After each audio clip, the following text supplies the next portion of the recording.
Quiero agradecerles a todos y cada uno de ustedes que se está unando a esta charla. Esta en realidad es la tercera charla, ¿no? Voy a hacer un preámbulo mientras van llegando más. Esta es la cuarta charla en realidad. La primera charla fue organizada junto con la Universidad Peruana Cayetano Heredia, con gente interesada dentro de esa área, los epidemiólogos, que nos pidieron hacer un mix entre lo que son los modelos matemáticos, una introducción para muchas de los jóvenes médicos que se estaban formando en la maestría. Y también tuvimos la oportunidad de escuchar la parte epidemiológica de este caso tan trascendental para todos nosotros en el mundo, que es el coronavirus. Ese fue nuestro punto de partida. Ahí pudimos intercambiar con mucha gente, tanto la gente que trabaja conmigo, como gente que se aunó también de las diferentes universidades y que escucharon esa primera charla. Luego de ahí, pensando un poco en que podíamos aunar esfuerzos ya no solamente a nivel nacional, sino también a nivel internacional, con el mayor propósito de que se formen grupos y que trabajen tanto nuestra gente aquí como la gente en el exterior, que podía servir lógicamente como asesores. Y en esa segunda charla nos reunimos también dando nuevamente una exposición en mi persona sobre la modelación matemática que en ese momento se me había solicitado de parte del grupo de expertos del MINSA, que ahora siguen trabajando en lo suyo, y que en ese momento fue producto de varios modelos que expuse en esa ocasión y que ahora ya son materia de escritos de artículos y de publicaciones para futuro con algunos de los que justamente están compartiendo también el día de hoy esta sala.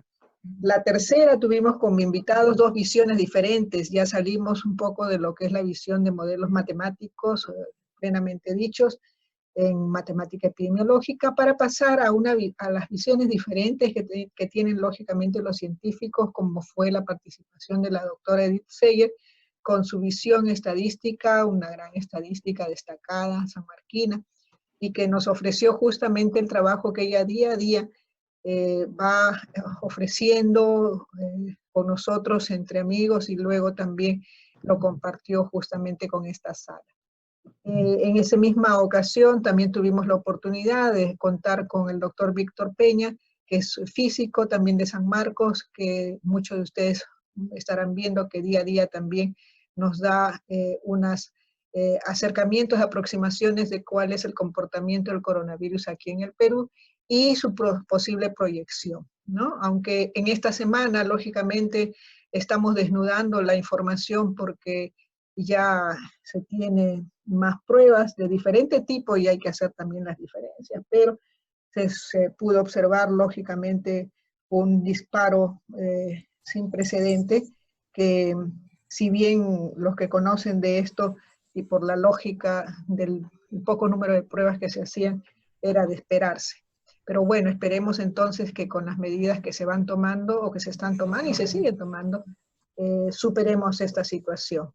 De que vamos a necesitar tiempo, definitivamente vamos a necesitar. Bueno, estando ya en una hora adecuada, vamos a darle entonces la palabra al doctor José Yeiser Villavicencio Pulido de la Universidad Autónoma Metropolitana. Quiero indicar que la invitación en general se hizo y Yeiser fue uno de los primeros que levantó la mano, un querido y estimado amigo, conocedor de estas lides por muchos años, un experto en matemática epidemiológica en realidad, y que con su bondad él también participó de alguna de las charlas anteriores y hoy está presente con nosotros para podernos dar también un punto de vista desde su experiencia. Y qué mejor que unir lo que está sucediendo con México, que es un país hermano con el cual tenemos muchas coincidencias, y en el caso nuestro, el Perú. Así que les doy la bienvenida a todos los que están en este momento participando y vamos a dar inicio a la participación de Yeiser. Muchas gracias, Yeiser, y la cámara y todo es tuya. Hola, muchas gracias, Roxana. Un saludo para todos. Y bueno, yo quiero empezar agradeciendo la invitación a participar en estas charlas y también reconocer el esfuerzo que siempre haces, Roxana. Nos pones el ejemplo de cómo debemos trabajar para poner en alto a la biomatemática pues en el mundo, ¿no? Y ahora con esto del COVID, pues la verdad que los matemáticos estamos siendo muy requeridos y puestos en el ojo del huracán, pues para tratar de entender esto que está pasando.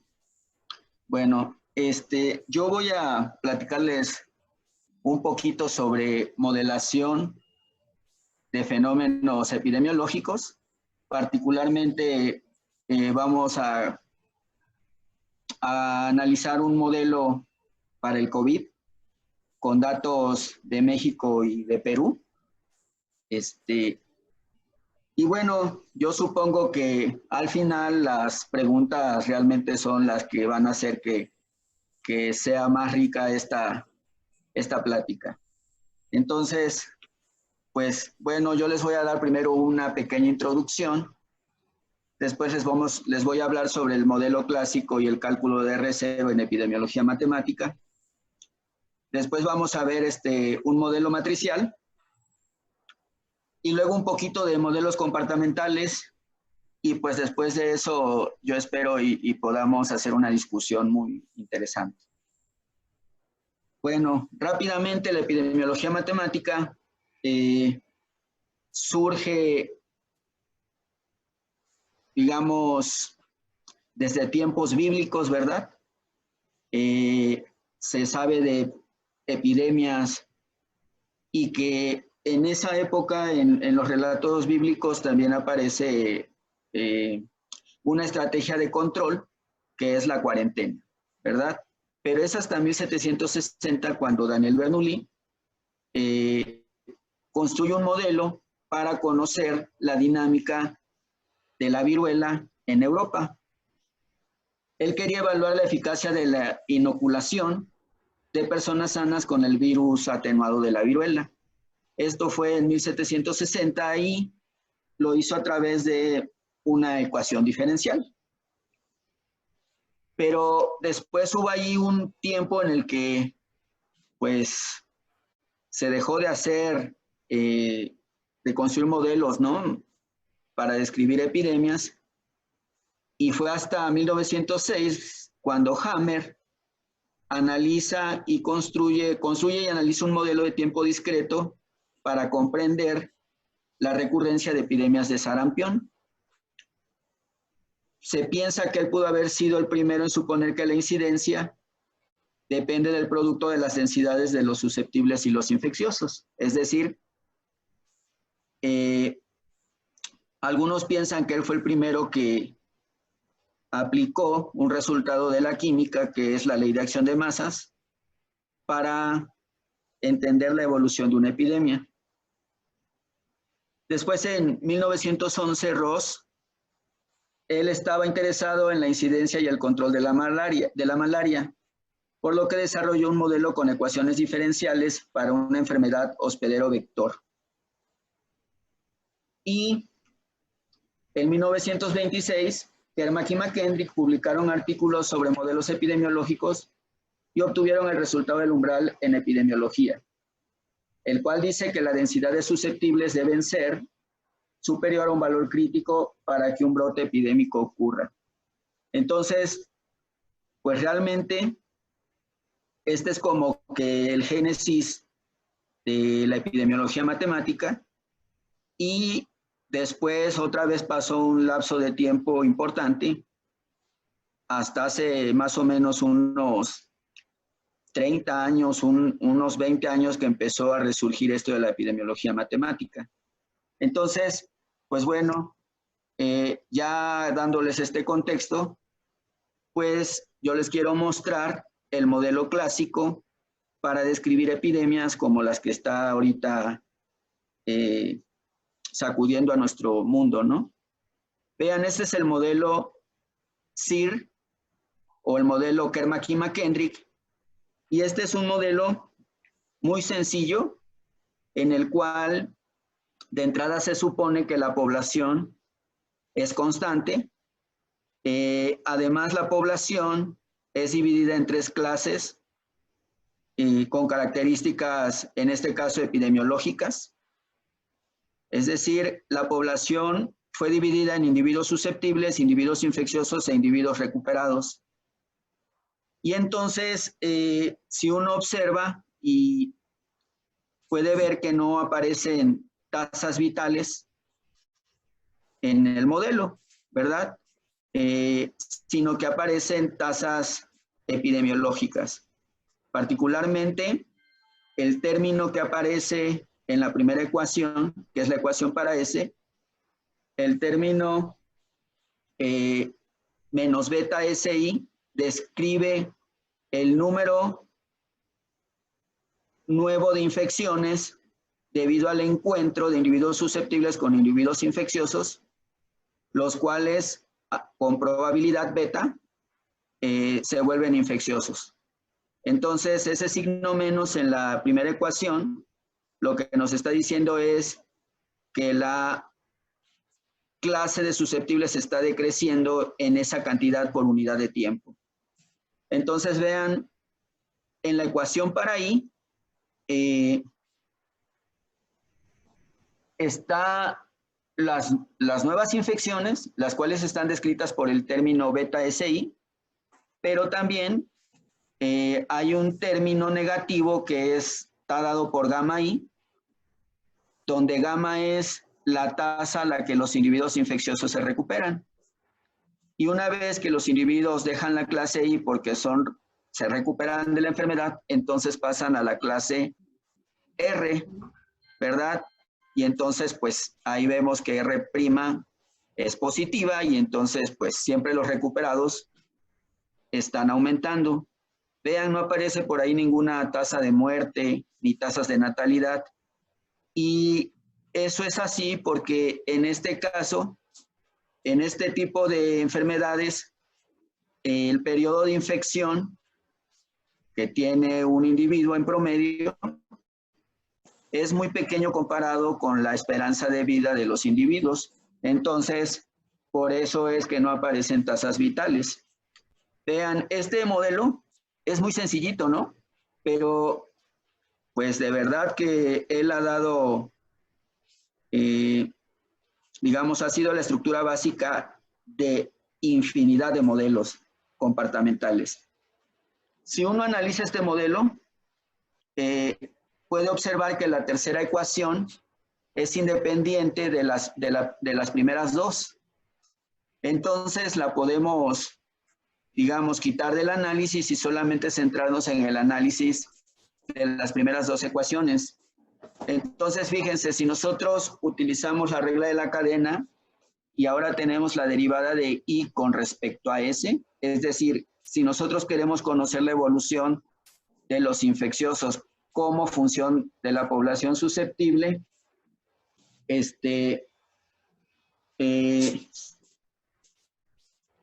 nos quedaría por ahí un cociente, ¿no? Nos quedaría un -1 más gamma sobre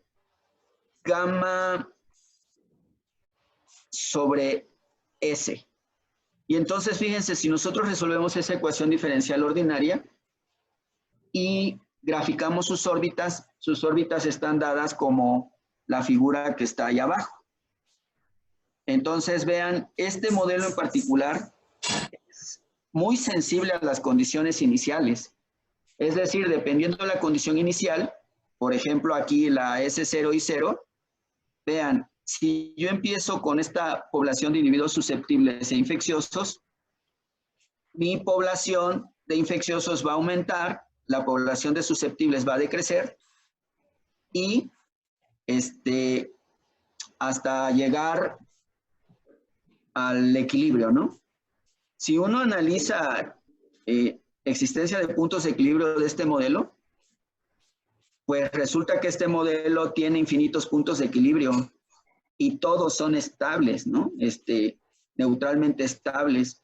Es decir, cualquier punto en el eje de las abscisas es un punto de equilibrio. Entonces, pues dependiendo, ¿verdad?, donde tengamos nuestra condición inicial, pues nosotros podemos saber el destino de la epidemia. Particularmente, cuando uno analiza el modelo de Kermaki-McKendrick, aparece por ahí un parámetro umbral, el que se llama el R.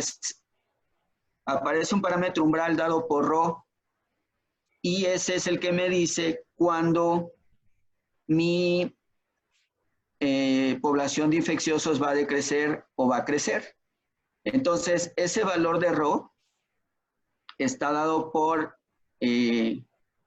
la cantidad gamma sobre beta. Y entonces, nosotros tenemos que si nuestro número de susceptibles es mayor que gamma entre beta, entonces mi población de infecciosos va a aumentar, va a alcanzar un máximo justamente en Rho y después va a empezar a decrecer. Entonces, observen que entre más susceptibles tengamos, pues nuestra población de infecciosos se va a hacer cada vez más grande, ¿no? No es lo mismo empezar con un valor muy lejos de Rho a la derecha, con un valor muy cercano a Rho también a la derecha. Pero además observen todo lo que nos dice este modelo cuando lo analizamos, es que si yo empiezo con una condición inicial por debajo de Rho, pues mi número de infecciosos va a decrecer, ¿no? Y pues eso es bueno, ¿no? Entonces, pues aquí uno ya puede sacar criterios para controlar un brote epidémico, ¿no? Además, observen, siempre, no importa, bueno, si ustedes agarran una condición inicial cuyo valor en S esté por encima de Rho, lo único que pues uno tiene que hacer es esperar, ¿verdad? Y va a haber un aumento en el número de infecciosos y después va a decrecer hasta que ese número de infecciosos se haga cero. Pero observen, no hay forma, bueno, sí hay forma, pero de entrada, una pregunta que nos podemos responder es, ¿se van a infectar todos en la población? Es decir, ¿qué condición inicial yo le tengo que poner a mi sistema para que esa curva caiga en el origen? A ver, por el teorema de existencia y unicidad, pues no puedo cruzar las curvas, ¿verdad? No se pueden cruzar. Entonces, eso significaría que necesito empezar con un número muy, muy grande, infinito, de susceptibles para, pues, que esa curva aumente y después le atine al cero, ¿no? Entonces, pues realmente el teorema lo que dice es, ¿saben qué? Siempre va a quedar una población que va a ser susceptible y no va a infectarse nunca. A mí ese teorema me gusta mucho, ese resultado de ese teorema, porque pues nos da esperanzas, ¿no? Y siempre pienso en estas películas apocalípticas, ¿no? O esas series como The Walking Dead, donde uno ve al grupo formado por Rick y sus compañeros, pues que ellos acaban la serie y no se infectan nunca, ¿no? Pues yo creo que son esos poquitos que quedan ahí a la izquierda de nuestras órbitas. Entonces, ese es el teorema del umbral. A ver, fíjense, ese teorema es importante porque también dio lugar a lo que ahora se llama número reproductivo básico.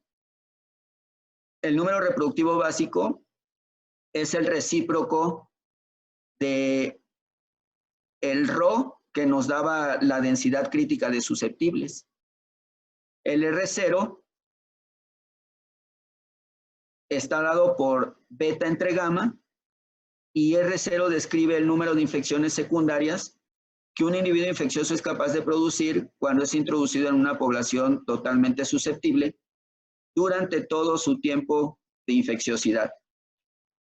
Pero además, vean, uno cuando analiza las órbitas del sistema de Kerr-McKee-McKendrick puede encontrar el R0 como función solamente de la condición inicial y de la cantidad de susceptibles que quedan al final de la epidemia. Entonces, por ejemplo, si nosotros vemos otra vez la órbita, el S0 lo conocemos, ¿verdad? Y podemos calcular el S infinito, que es donde esa trayectoria se hace cero. Bueno, entonces con eso nosotros podemos tener una aproximación del R0, ¿ok? Y eso hace sentido porque cuando uno ya empieza a trabajar con datos reales, pues a veces calcular el R0 no es tan sencillo, ¿no? Particularmente en este caso, el R0 en el modelo de Kerr-McKee-McKendrick, pues lo puede uno calcular rápidamente de ambas formas, ¿no? Bueno, ahora yo les quiero platicar un poquito sobre alguna aplicación del modelo de Kerr-McKee-McKendrick. Si uno dijera, oye, ¿y cuáles son las tasas a las cuales se propaga el COVID? Pues hay métodos para hacer eso, ¿no? Particularmente si uno quisiera conocer el R0 para los distintos escenarios que hemos visto en el mundo, pues podríamos hacerlo. Y es sobre lo que les quiero platicar. Pero antes vean, esta es la solución al modelo de Kerr-McKee-McKendrick cuando fue utilizada para entender la peste en Bombay. Vean, es un ajuste muy bonito, ¿no? No le podemos encontrar ningún pero a la solución teórica y a la realidad.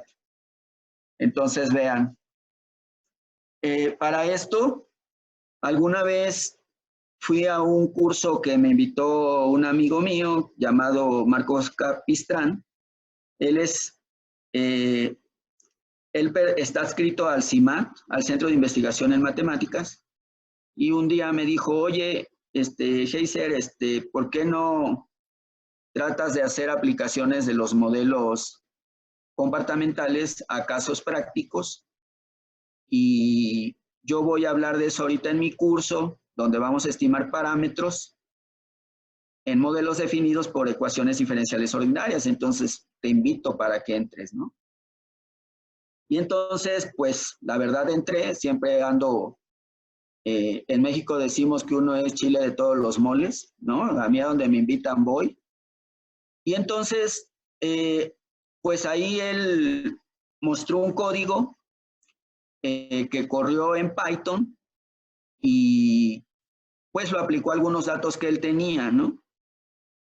Y entonces, pues a mí me quedó la espinita clavada y entonces solicité la ayuda aquí de Claudia, ¿verdad? Que pues para los que no la conozcan, pero pues hemos andado allá por Perú, ella es mi esposa, y le dije, oye, por favor, ayúdame a que corra Python. Y después de un ratote, ¿verdad? Varios meses intentando, hizo correr el código y lo guardamos. Y pues, ¿qué creen? Que se nos presenta la oportunidad de aplicarle ese código pues a los casos de COVID ahorita pues en el mundo, ¿no? Y entonces ese código lo que hace es, ese código lo construyó Marcos Capistrán y Andrés Kristen y otras personas, y lo que hace es que dado el modelo Kerr-McKee-McKendrick, para un conjunto de datos, se puede calcular el R0 haciendo estadística bayesiana. Y entonces hicimos algunas corridas con los datos para COVID en China y se hicieron más o menos, creo, 50,000 corridas y se calculó el R0. Vean aquí, el R0 en la parte izquierda es cuando se supuso que la tasa de infecciosidad era de 14 días. Ya ven que al principio se decía que el periodo de infecciosidad era de 14 días. Y entonces dijimos, pues vamos a hacer los dos escenarios. Y entonces vean que en ese caso el R0 está alrededor de 2.5 y 3.5, ¿no? Entonces esto es un R0 pues grande. Lo que nos está diciendo es que en promedio un individuo infeccioso es capaz de producir pues a 3.1 individuos, ¿no? Es decir, deja su reemplazo, él sana, deja su reemplazo y a otros 2 y un poquito, ¿verdad? Estos son 50,000 realizaciones. Y entonces en la figura de la derecha es otra vez ese número de realizaciones. Esto se hizo para todos los casos que les voy a presentar, entonces ya no voy a repetir que se hicieron 50,000 simulaciones.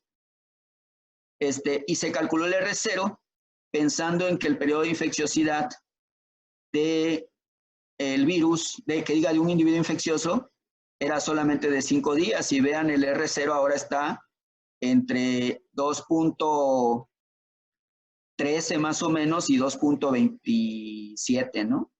Entonces, el que uno baje el periodo de infecciosidad de un individuo infeccioso, pues automáticamente impacta en el R0.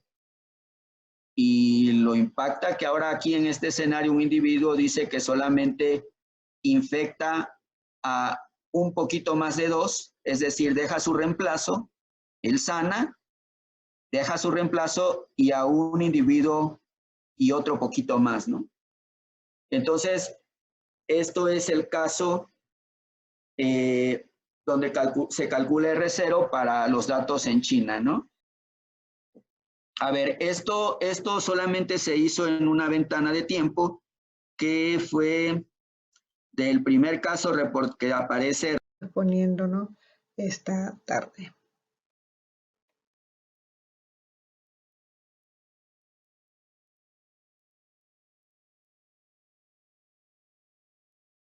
Estimación bayesiana, sobre todo sobre el R0, en cada uno de los países donde ha sido más contundente el ataque de este virus COVID-19. Aquí, por ejemplo, se está mostrando el de España, nuevamente en los dos casos, a la izquierda los 14 días y a la derecha los 5 días, periodo de recuperación, la tasa de infecciosidad.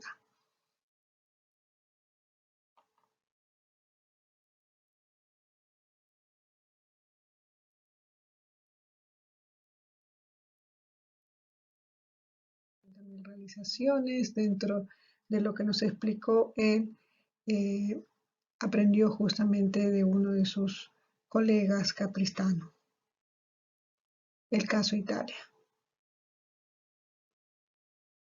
donde se ve una apretada infección.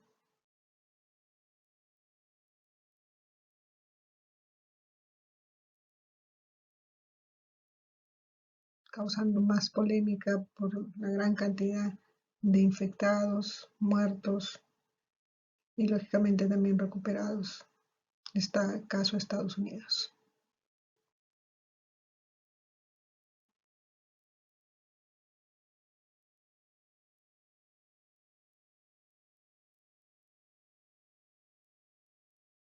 Entrada justamente para los casos México y Perú. Hacia acá también la mención del ciclo de la enfermedad, donde se tiene 3 estados, que es el infectado, el recuperado y el muerto. Y las condiciones correspondientes a cada tasa de infecciosidad de 1.12 para México. Este es el primer caso.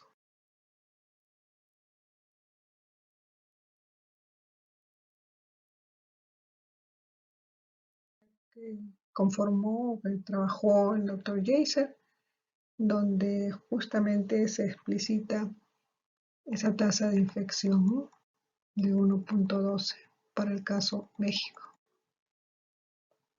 la matriz correspondiente.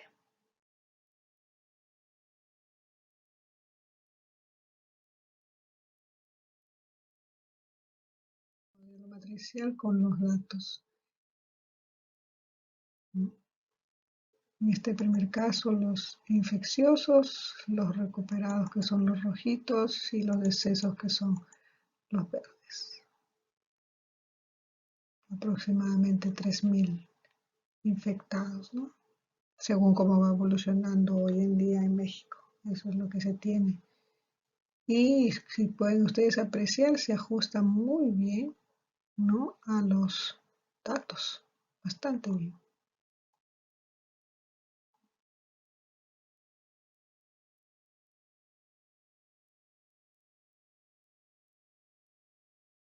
Una de estas clases, donde el azulito son los decesos, los verdes son los recuperados y los infecciosos son los rojos. El doctor Jaycer hizo esa aclaración sobre los colores que no respeta justamente esto que se está colocando acá como parte de la gráfica, ¿no? Entonces, azul, decesos, verde, recuperados y los infecciosos son los rojos. Distribuciones estables de las clases para el caso México.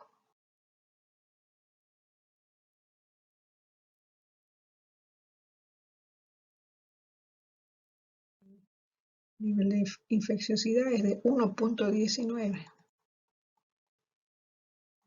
Y siguiendo lo mismo, establece el modelo matricial.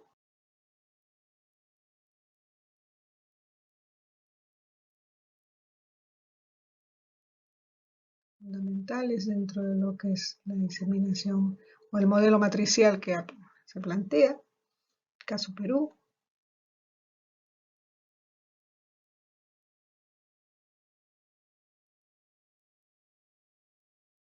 Comparación de las soluciones del modelo matricial con los datos. Para el modelo matricial, considerando una tasa de infecciosidad muy parecida a la de México, lógicamente, si usted hace la comparación con los datos, no son las mismas, ¿no? Precisamente porque eso fue más o menos lo que se tomó en el caso México, muy similar, pero no se asemeja. Haciendo la comparación correspondiente. En el caso de los decesos, sí, en el caso de los recuperados también va por ahí, pero los infectados no. El modelo matricial indicaría un número mucho más alto de lo que en realidad se está determinando en estos últimos días o se está conociendo. Ahora, lógicamente, con las cuestiones de datos que podrían estar no tan depurados, ¿no? Pero bueno, aceptando ello.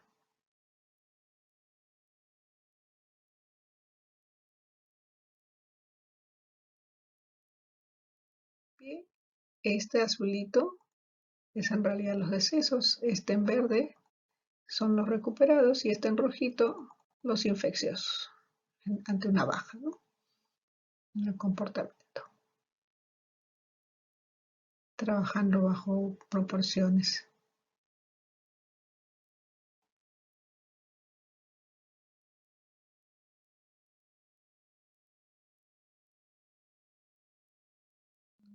Esta tasa de infecciosidad, una rebaja, ¿no? Entonces se reduce la tasa de infección en 2.5, es decir, vamos a multiplicar la que habíamos estado usando por 0.975 para indicar la rebaja correspondiente y veamos qué sucede. De lo que antes habíamos podido observar, que no se acercaba mucho a la realidad,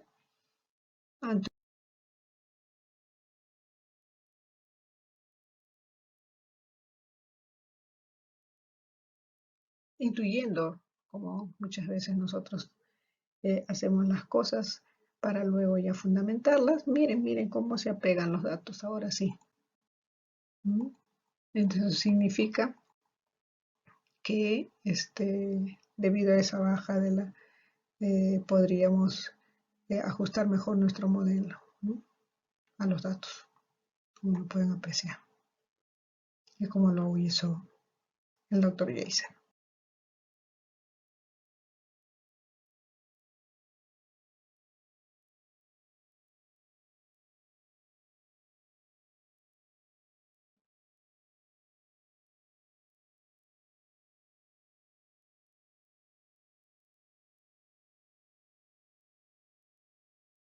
Volvemos a hacer hincapié de que estos son los decesos, este en verdecito son los recuperados y este en rojito son los infecciosos.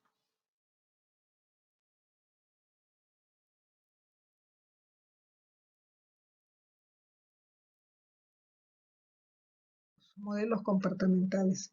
En realidad, él al inicio presentó el modelo CIR, que es un modelo básico para infecciones que se han estado usando la mayoría de las personas, pero hay modificaciones del modelo CIR que lógicamente contestan otros tipos de preguntas, como por ejemplo, el modelo comportamental CIR con dinámica vital.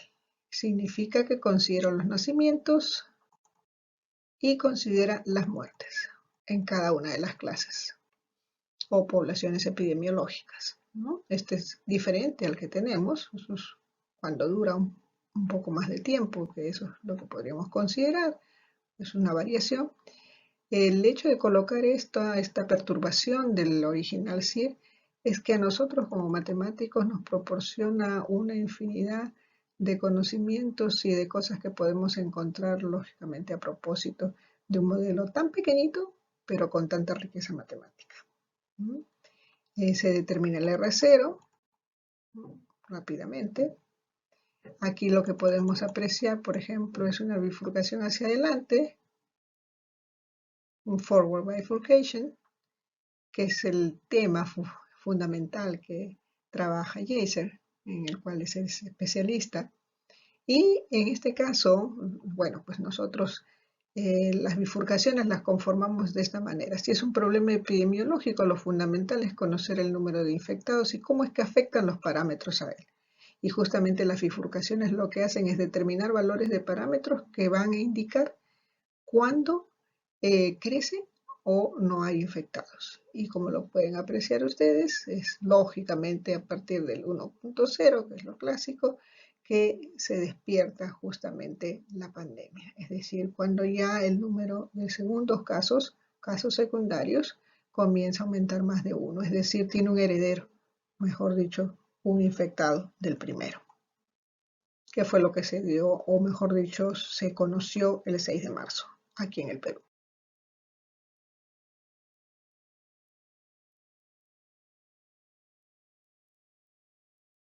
Tanto Jaeger como el doctor Barradas y su colega Luna, en el año 2016, se propusieron analizar justamente las bifurcaciones correspondientes a un modelo que provenía del modelo CIR, pero donde estaban considerando un CIR con tratamiento, es decir, esta B en realidad, aquí hay 4 en realidad, ¿no? S, I, B y R.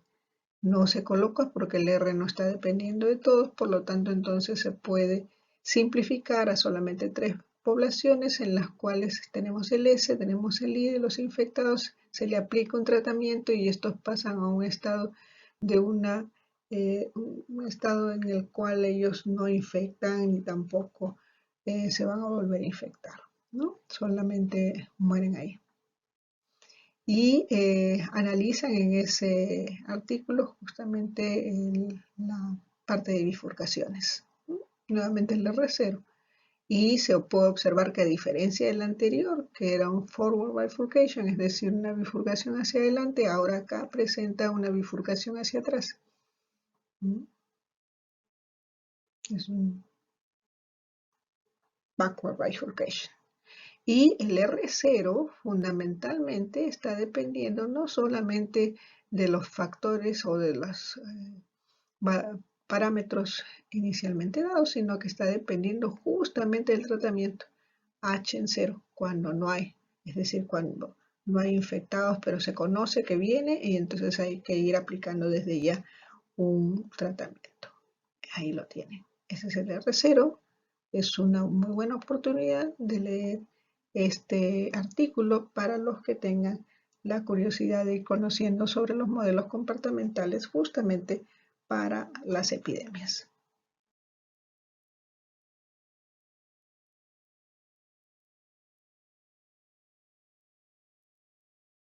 Epidemiológica, que es Heathcote, en el año 2006, propone un modelo CIR con cuarentena, ¿no? Quarantine, la Q. tiene dinámica vital, como ustedes pueden observar. Tiene nacimientos constantes, considera así, muerte, muerte natural y muerte natural. ¿Correcto? Y tiene otros factores. Este es el factor de infección, o cómo se infectan. Este es el factor de cómo pasan a cuarentena. Esto es ya una vez infectados, ¿no? Esto es, o sea, se refiere a la cuarentena del infectado, lo cual no está ocurriendo con nosotros. Nosotros hemos entrado en una cuarentena, no solamente los infectados, sino también los que no lo estamos, pero somos susceptibles. Por eso que el modelo es diferente a uno de los modelos que propuse yo en la primera charla. Y esta R es que pase de frente a recuperado, es decir, que no tenga que pasar a cuarentena, sino que ya tiene una permanente, ya no va a volver a ser infectado. ¿No? Permanente recuperación. Bueno, pues este fue el que propuso él, y ahora con estas cosas que están ocurriendo justamente con el COVID-19, el doctor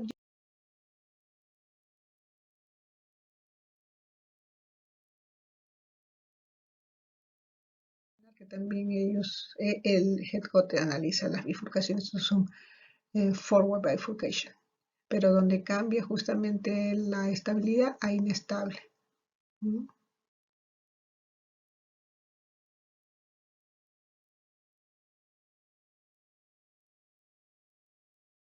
Que ya están estudiando vía Vicencio y Osuna en el 2020, donde también es un CIR, como usted puede apreciar, con cuarentena. ¿No? La diferencia que tiene con lo que presentó el doctor Headcote es justamente en esta parte donde trata de amilanar la infección. ¿No? Es decir, trata de que se obtenga un tope mucho más rápido, ¿no? Y lógicamente eso va a depender del número de infectados que se tenga y de la forma como esto se pueda controlar, ¿no? Esto es un control en realidad que entra de frente a recuperado, es decir, es algo así como un tratamiento, ¿no? Con cuarentena igualmente.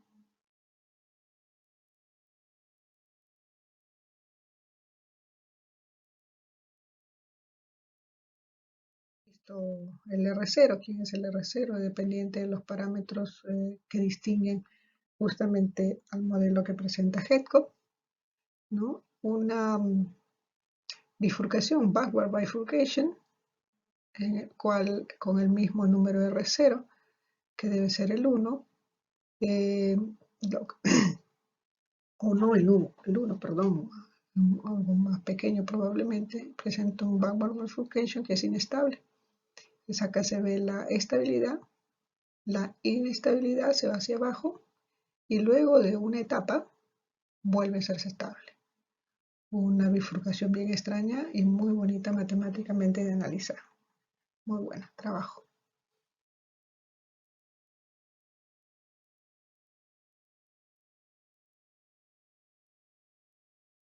Darle las gracias al doctor Jaiser por esta magnífica oportunidad de comentarnos todo lo que él ha trabajado de una manera resumida y justamente lo que ha propuesto, que estamos ansiosos de poder escucharlo nuevamente a él y a otros más de nuestros colegas en el extranjero sobre los avances que tengan sobre el modelamiento matemático o estadístico dentro de lo que son las enfermedades contagiosas, que en este caso en particular nos congrega, que es el COVID-19 y que en el futuro pueden ser muchos más temas.